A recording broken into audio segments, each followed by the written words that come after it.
आज की भाग दौड़ भरी दुनिया में ना दिमाग को सीधा रखना मतलब क्लियर सोचना सच में एक बड़ा चैलेंज बन गया है। हाँ बिल्कुल। हम अक्सर क्या करते हैं, एक ही टाइम पर कितनी सारी चीजों में उलझ जाते हैं। इमोशंस है, लॉजिक है, इंफॉर्मेशन है, उम्मीदें हैं, फिर कुछ क्रिएटिव करने की भी इच्छा है। सभी साथ में। हाँ, सब एकदम मिक्स हो जाता है और नतीजा कंफ्यूजन और शायद फैसले लेने में भी देरी या गलती हो जाती है। सही बात है। लेकिन सोचिए, अगर सोचने का एक ज्यादा साफ, एक सुलझा हुआ तरीका हो तो मतलब एक ऐसा सिस्टम जो हमें एक समय में एक ही दिशा में सोचने में मदद करे।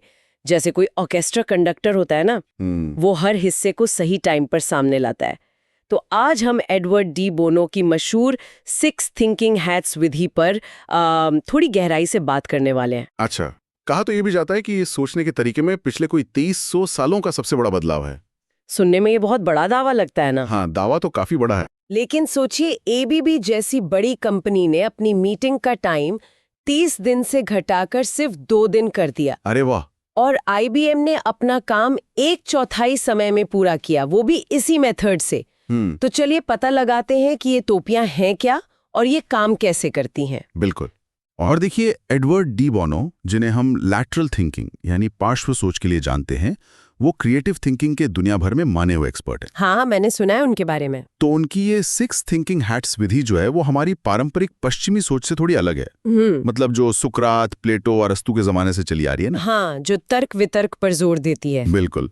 बहस, तर्क वितर्क, आलोचना, मतलब ज्यादातर जोर क्या है पे रहता है और इससे अक्सर टकराव की स्थिति बन जाती है। डी बोनो ने इसके उलट समानांतर सोच यानी पैरेलल थिंकिंग का कॉन्सेप्ट दिया। समानांतर सोच, ये क्या है? इसे ऐसे समझिए, मान लीजिए 4 लोग एक घर को देख रहे हैं, एक सामने से, एक पीछे से, एक दाईं तरफ से, एक बाईं तरफ से। ठीक है। अब पारंपरिक सोच में क्या होगा, वो बहस करेंगे कि किसका नजरिया सही है, मेरा वाला व्यू बेस्ट है, नहीं मेरा वाला। हाँ, होता है ऐसा। लेकिन समानांतर सोच में वो सब मिलकर पहले सामने से देखेंगे, फिर सब के सब दाईं तरफ से देखेंगे, फिर सब पीछे से और फिर सब बाईं तरफ से। अच्छा, सब एक साथ एक ही तरफ। हाँ बिल्कुल, सब एक ही समय में एक ही दिशा में देख रहे हैं। इससे क्या होता है, टकराव की जगह सहयोग आता है और ध्यान सिर्फ क्या है पर नहीं रहता, बल्कि क्या हो सकता है इस पर जाता है। ये सोचने को डिजाइन करने का एक तरीका है एक तरह से। ये तो बहुत दिलचस्प है, समानांतर सोच। तो ये जो 6 अलग-अलग रंग की टोपियां हैं, ये क्या दिखाती हैं फिर?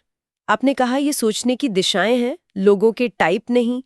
इसका मतलब कोई भी टोपी कोई भी पहन सकता है। हाँ बिल्कुल, यही इसकी खूबी है। ये कोई लेबल नहीं है कि आप ऐसे हैं या वैसे। ये बस भूमिकाएं हैं जिन्हें हम सोचते समय अपनाते हैं और हर रंग एक खास तरह की सोच का सिंबल है। समझ गई। तो चलिए शुरू करते हैं पहली टोपी से, सफेद टोपी। सफेद रंग तो वैसे भी न्यूट्रलिटी से जुड़ा होता है, जैसे कागज या कंप्यूटर प्रिंट आउट। तो क्या ये जानकारी और तथ्यों की टोपी है? एकदम सही पकड़ा। सफेद टोपी पहनकर हम सिर्फ और सिर्फ जानकारी पर ध्यान देते हैं। सवाल कैसे होते हैं, जैसे हमारे पास क्या फैक्ट्स हैं, हमें और क्या जानने की जरूरत है, ये जानकारी कहाँ से मिलेगी, कौन सी जानकारी पक्की है, कौन सी नहीं। अच्छा। यहाँ अपनी राय, अपनी भावनाएं या अपनी तरफ से कोई मतलब निकालना, वो सब नहीं होता, बस शुद्ध जानकारी। जैसे कंप्यूटर से सिर्फ डेटा मांग रहे हो, बिना किसी लाग लपेट के। बिल्कुल। और इसमें एक जरूरी बात और है, जानकारी के ना 2 लेवल होते हैं। एक होते हैं जांचे हुए तथ्य, मतलब वेरीफाइड फैक्ट्स, जिनकी पुष्टि हो चुकी है। जैसे पिछले महीने सेल्स 10% गिरी, ये एक जांचा हुआ तथ्य है। दूसरे होते हैं विश्वास किए गए तथ्य, मतलब बिलीव्ड फैक्ट्स, जिन्हें अभी पूरी तरह जांचा नहीं गया है, पर वो जरूरी हो सकते हैं। अच्छा, उसका कोई उदाहरण? जैसे सेल्स टीम को लगता है कि नया ऐड लोगों को पसंद नहीं आ रहा। अब ये एक विश्वास है, पक्का तथ्य नहीं, तो इसे रिपोर्ट तो करेंगे, पर ये साफ बताते हुए कि ये अभी एक विश्वास है। दूसरों की राय भी बता सकते हैं, जैसे फला एक्सपर्ट का ये मानना है, लेकिन अपनी राय देना वो सफेद टोपी में नहीं आता। हाँ, ये फर्क करना तो बहुत जरूरी है, वरना विश्वास को ही तथ्य मानकर गलत दिशा में जा सकते हैं। तो ठीक है, तथ्यों को सामने रख लिया, अब इसके बाद अगला कदम क्या होता है? शायद भावनाओं की तरफ जाएं, लाल टोपी। हाँ, अक्सर इसके बाद लाल टोपी का नंबर आता है। लाल रंग मतलब आग, गर्मी यानी भावनाएं, एहसास और अंतर्ज्ञान भी, जिसे इंट्यूशन कहते हैं। इंट्यूशन भी? अच्छा। हाँ, और इस टोपी की सबसे अनोखी बात यह है कि इसे पहनकर आपको अपनी भावनाओं या इंट्यूशन को सही ठहराने की या समझाने की कोई जरूरत नहीं है। सच में? मतलब मैं बस कह सकती हूँ मुझे इस प्रोजेक्ट को लेकर अच्छा फील नहीं हो रहा, या मेरा मन कह रहा है कि ये डील ठीक नहीं है, और कोई मुझसे क्यों नहीं पूछेगा। बिल्कुल यही। देखिए, नॉर्मल माहौल में क्या होता है, भावनाओं को या तो दबा दिया जाता है। हाँ, या फिर लॉजिक से समझाने को कहा जाता है। एग्जैक्टली। लेकिन भावनाएं और इंट्यूशन हमारी सोच का बहुत जरूरी हिस्सा है। लाल टोपी उन्हें खुलकर और बिना किसी सफाई के एक्सप्रेस करने का एक फॉर्मल और सेफ तरीका देती है। इंट्यूशन, जो अक्सर हमारे गहरे अनुभवों का निचोड़ होता है, वो भी यहीं आता है। हाँ, ये याद रखना जरूरी है कि इंट्यूशन हमेशा सही नहीं होता। जैसे महान वैज्ञानिक आइंस्टाइन का इंट्यूशन भी कभी-कभी उन्हें गलत दिशा में ले गया था। ठीक है, तो ये भावनाओं को बस स्वीकार करने का एक तरीका है, बिना उन्हें बहस का मुद्दा बनाए। लेकिन अगर किसी को कोई चीज लॉजिकली गलत लग रही हो, सिर्फ भावना के आधार पर नहीं, तब कौन सी टोपी काम आएगी? शायद काली टोपी। आप बिल्कुल सही समझ रही हैं। काली टोपी ये गंभीर है, सतर्क है, सावधान है।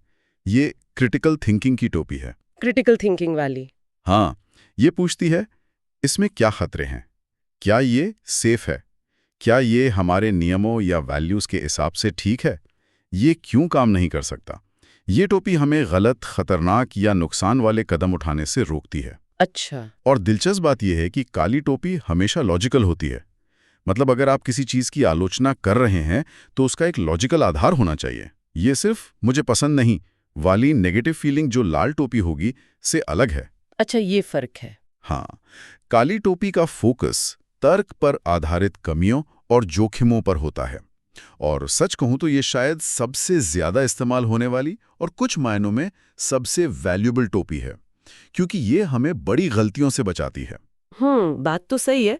मतलब ये हमारी सावधान रहने वाली वृत्ति का प्रतीक है। लेकिन क्या इसका बहुत ज्यादा इस्तेमाल भी नुकसानदायक हो सकता है? हाँ, बिल्कुल। सोचिए, अगर हर नए आइडिया पर तुरंत काली टोपी हावी हो जाए, तो फिर तो क्रिएटिविटी और नए मौके, उनका तो गला ही घुट जाएगा। हाँ, ये भी है। इसलिए इसका बैलेंस में इस्तेमाल जरूरी है। ये मूल्यांकन यानी असेसमेंट में भी काम आती है और डिजाइन इंप्रूवमेंट में भी कमियों को पहचानकर उन्हें दूर करने के रास्ते भी सुझा सकती है। ठीक है, तो हमने तथ्य देखे सफेद टोपी, भावनाएं जानी लाल टोपी, और जोखिमों पर भी विचार कर लिया काली टोपी। अब शायद कुछ पॉजिटिव देखने का टाइम है, पीली टोपी। एकदम सही। पीला रंग, धूप, आशा, पॉजिटिविटी। पीली टोपी फायदों, वैल्यू और संभावनाओं पर फोकस करती है। ये पूछती है, इसके क्या फायदे हैं, इसमें क्या अच्छा है, इसे कैसे संभव बनाया जा सकता है। यहाँ एक मजेदार बात कही जाती है कि पीली टोपी पहनना अक्सर काली टोपी से ज्यादा मुश्किल होता है।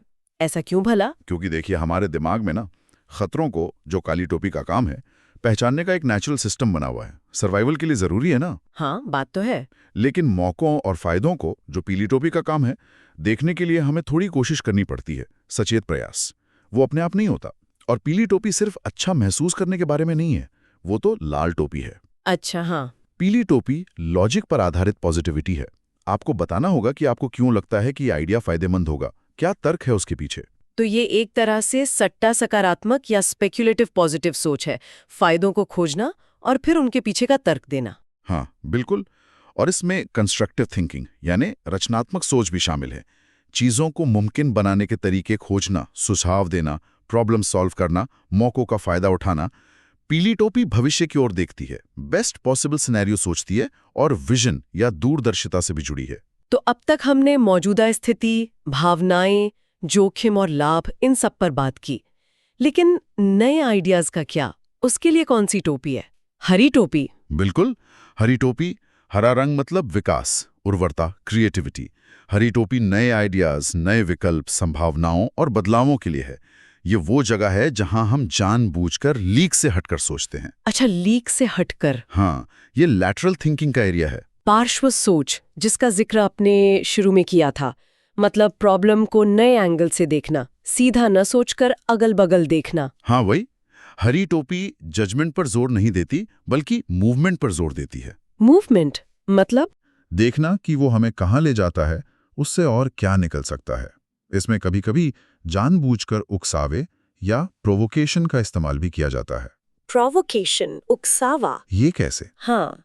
ऐसे आइडियाज जो शायद अटपटे लगें या लॉजिकल ना लगें, ताकि हमारी सोच के जो सेट पैटर्न्स हैं ना, वो टूट सकें। डी बोनो इसके लिए एक शब्द इस्तेमाल करते हैं, पो। PO, ये क्या है? कोई उदाहरण देंगे? पो एक तरह का सिग्नल है, जैसे मान लीजिए कि, या क्या हो अगर। जैसे डी बोनो उदाहरण देते हैं, पो फैक्ट्रीज नदी के नीचे हों। फैक्ट्रीज नदी के नीचे? हाँ, अब इसका मतलब ये नहीं कि हम सच में ऐसा चाहते हैं, अच्छा। लेकिन ये उकसावा हमें प्रदूषण, जगह का इस्तेमाल जैसे मुद्दों पर बिल्कुल नए ढंग से सोचने पर मजबूर कर सकता है। हाँ। शायद कोई बहुत ही अनोखा समाधान निकल आए। लीजिए और एक बिल्कुल बेतुका शब्द लीजिए, जैसे मेंढक, और देखिए क्या कोई कनेक्शन बनता है। क्या मेंढक से जुड़ा कोई गुण उस प्रॉब्लम का हल सुझा सकता है? हरी टोपी का मूल मंत्र है, विकल्प खोजो, नए रास्ते बनाओ, भले ही कोई तुरंत जरूरत ना दिखे। वाह, तो ये सचमुच सोच के दायरे को फैलाने वाली टोपी है। अब आखिर में बचती है नीली टोपी। नीला रंग, आसमान जैसा, जो सब पर नजर रखता है। क्या बात है, बिल्कुल सही पकड़ा आपने। नीली टोपी कंट्रोल की टोपी है, प्रोसेस मैनेजमेंट की। ये सोच के बारे में सोचने के लिए है, थिंकिंग अबाउट थिंकिंग। अच्छा, मेटा थिंकिंग। हाँ बिल्कुल, ये ऑर्केस्ट्रा के कंडक्टर की तरह है, जो तय करता है कि कब कौन सा वाद्य बजेगा। नीली टोपी पूरी चर्चा का, पूरी सोच प्रक्रिया का संचालन करती है। यानी ये तय करना कि कौन सी टोपी कब इस्तेमाल करनी है, कितना समय देना है। एग्जैक्टली। नीली टोपी शुरुआत में एजेंडा सेट करती है, हम किस मुद्दे पर बात कर रहे हैं, कौन सी टोपियां यूज करेंगे, किस क्रम में, कितना टाइम देंगे। चर्चा के दौरान ये डिसिप्लिन बनाए रखती है, ये देखती है कि सब सही टोपी के दायरे में रहें, फोकस बनाए रखती है और जरूरत पड़ने पर टोपियों के बीच स्विच करने को कहती है। और आखिर में नीली टोपी ही चर्चा को समराइज करती है, निष्कर्ष निकालती है और अगला कदम क्या होंगे ये तय करती है। आमतौर पर मीटिंग का जो चेयरपर्सन होता है या फैसिलिटेटर, वो नीली टोपी पहनता है, लेकिन कोई भी पार्टिसिपेंट प्रोसेस को लेकर नीली टोपी वाली टिप्पणी कर सकता है। जैसे, मुझे लगता है हमें यहाँ थोड़ी हरी टोपी की जरूरत है, या क्या हम 1 मिनट लाल टोपी का इस्तेमाल कर सकते हैं। समझ गए। तो ये हैं 6 कमाल की टोपियां: सफेद तथ्य, लाल भावनाएं, काली जोखिम, पीली लाभ, हरी रचनात्मकता और नीली प्रक्रिया। इनका इस्तेमाल असल में कैसे होता है?